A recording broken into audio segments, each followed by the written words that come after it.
Hi guys, welcome back to my channel. So I waited so long to post a video because March 4th was my ultrasound after my last ultrasound video, and so what we saw there was weird because we didn't see the baby at all.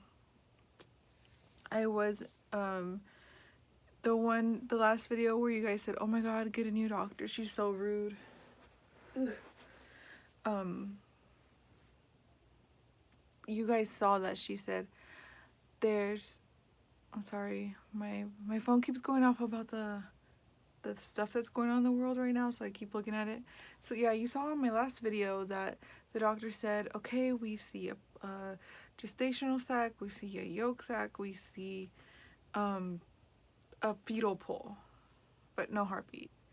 And I thought I saw it too when she mentioned it. And then when I went on March 4th, there was a gestational sac, there was a yolk sac, but the fetal pole left, disappeared. Excuse me, I've been drinking Coke. That was really weird.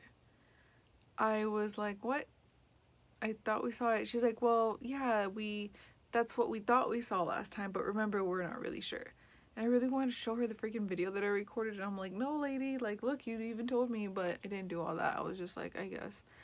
And then so this past Friday, I went again, and they said that the gestational sac and the yolk sac were still there, and the yolk sac was growing weird, abnormal.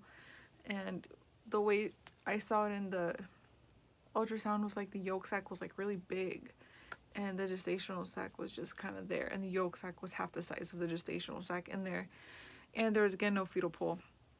And she was like, well, it looks like we're gonna confirm this is as a blighted ovum. So this is my first ever blighted ovum. I know my stepsister had a blighted ovum before, but she was 12 weeks. Mine only grew up to 7 weeks. And okay, that was this past Friday. And then I came home and I took the raspberry leaf tea, and that's the raspberry leaf tea is the tea that I took with my last miscarriage. So with that one, it helped me start miscarrying right away. So I took that, and because of what's going on right now in the world, they said that they're not really wanting to do selective surgery, so she opted off, or she was saying don't do the DNC, but I didn't want to anyway because I really didn't want to go under. So I took the raspberry leaf tea, and I was in the shower, and that same day after work, because we're working from home now, so after I got home I went back to work, and then I was taking the tea during that time at work, and then I showered after around 4:30, and I was cleaning my part or whatever, and I go like that, and I'm like, I felt like a big clump of ECM, so egg white cervical mucus, and I looked at it, but it was tinted with red. I was like, oh my god, it's happening. I just took the tea I don't know, maybe hours ago. Maybe it had been 4 hours ago, if not 3. And yeah, and then after that, I didn't see any more blood, nothing, so I didn't put a pad on. But then the next morning, throughout the night, I was cramping, and then in the mornings when it was really bad, I started, I don't know, man, this one was pretty bad. My lips started turning purple. I called the paramedics. I was so freaked out. My husband was at home with me because it was on a Saturday. But I felt like I was gonna faint so many times. I kept going from bathroom to bathroom. My back hurts right now, and I don't know if that's normal. But I feel like I passed everything in the last couple or few days. So yeah, but my back still hurts, and I don't know if it's because I'm sitting in my dining table now for work, and maybe that's it. But I called my doctor, and she said usually lower back pain is not associated with miscarriage or after miscarriage, and that's not really normal to give it days, or maybe it's me, whatever.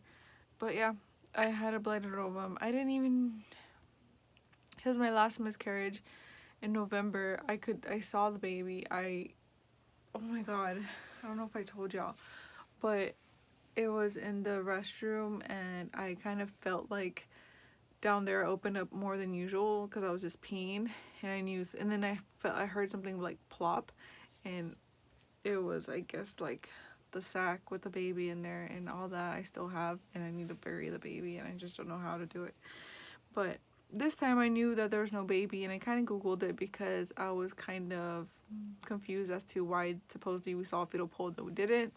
A lot of stuff online said that my body could have reabsorbed it, which I don't know, it sounds kind of gross, but also I feel better that the baby is not down in a toilet or down a drain right now.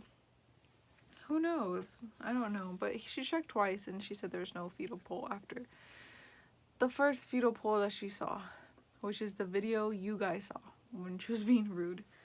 I remember she was like, I see a normal 6-week pregnancy. I was like, really? Like, I couldn't even believe it. I guess I just kind of knew. Maybe I didn't give myself enough time for all that stuff to kind of recuperate.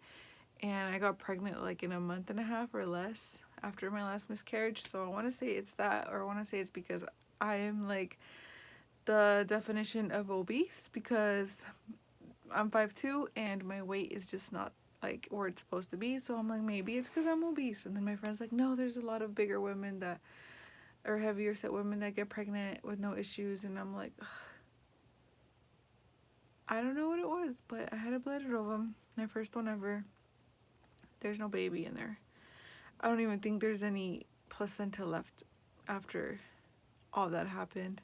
Oh yeah, so the paramedics came and they told me that my blood pressure was okay, and if I wanted to go to the ER I could, but it's probably just like me feeling like crap and stuff, and with everything that's going on, I probably don't want to be in an ER. So I was like, you're right. So we got in the car, and in the car, my car has like heaters on the seats, and that helps so much. We drove for our local pho place. We picked up some soup, just like, to go, and the drive there, which was like maybe 8 minutes, the heater on my back felt so good. So it helped so much. I didn't even feel like going to the ER anymore. I guess it was just so bad. So I had a previous C-section, and it just like with this last blighted ovum miscarriage, I felt so much pressure on the C-section scar, and it was, I don't know.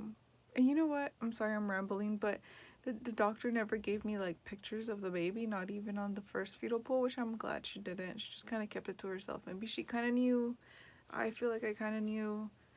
But this time I had so many more symptoms, and my symptoms were lasting, like the nausea and stuff. And she's like, oh, well, your body doesn't know you're miscarrying yet. But that same day that she double confirmed that there was no baby in there, I took the raspberry leaf tea, and the placenta stuff came out. Yeah, a lot of heavy bleeding the first couple days. After that, it's kind of off, and it like cramping, sometimes like cramps, and then some blood, and that's it. But I think it's almost all the way gone now. That's what happened. I'm sorry I didn't upload sooner. I just felt like, not embarrassed, but I felt like you look so stupid. Like, you took all those tests, you had a positive, and now you look stupid. Like, that's how I kind of felt. But it happened. I guess it's like a TTC journey stuff, that sometimes it happens, sometimes it doesn't. I don't know. But I've been doing keto. Let's be positive. I've been doing keto, and I lost about 3 or 4 pounds already in like a few days. I've been working from home, so that's kind of helping because I just cook my own meals. And yeah, that's kind of my update. I got a whole bunch of more subscribers. Maybe not a whole bunch more, like 40 or something. But I didn't forget about y'all's giveaway. So my next video, I'll do like the giveaway rules or whatever. It's my first ever giveaway, so I have to figure it out. But yeah, we're doing like a $50 Visa card. I know we can't go to stores, or like it's not recommended. We've really been home. I've been home with my kid. I'm like homeschooling too. It's a lot of stuff. Also I go to college and I'm doing online classes now. So a lot of stuff to keep my mind off of what happened. But I don't feel so bad this time. And if that sounds bad, I'm sorry, but like I don't feel so bad this time around, because I want to say in my head that there really was no baby in there. It still kind of sucks. But I feel like it's another opportunity for me to get my health right, and hopefully within 6 months or a year start trying again and see where we can, or what happens. Maybe, I don't know, everything happens for a reason. So this is my second miscarriage. I never thought I would have a miscarriage, period. And now I'm on my second one. So it could happen to anybody. It's sad. You need to talk about it. If you go through it, you should talk about it. It helped me a lot the first time. The first time it really hit me hard. Like, I was literally crying in the shower with like the fetus blood all over me. Like, it was so bad. But this time I just told myself it's natural. It's just your body. It's just rejecting what didn't happen and whatever. That's it. This time I'm not so emotional about it. So yeah. Thanks guys for watching.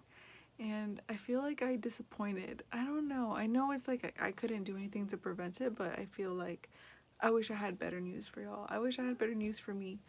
Thank you for watching. I'll see y'all on my next video, which will be the giveaway video. Bye.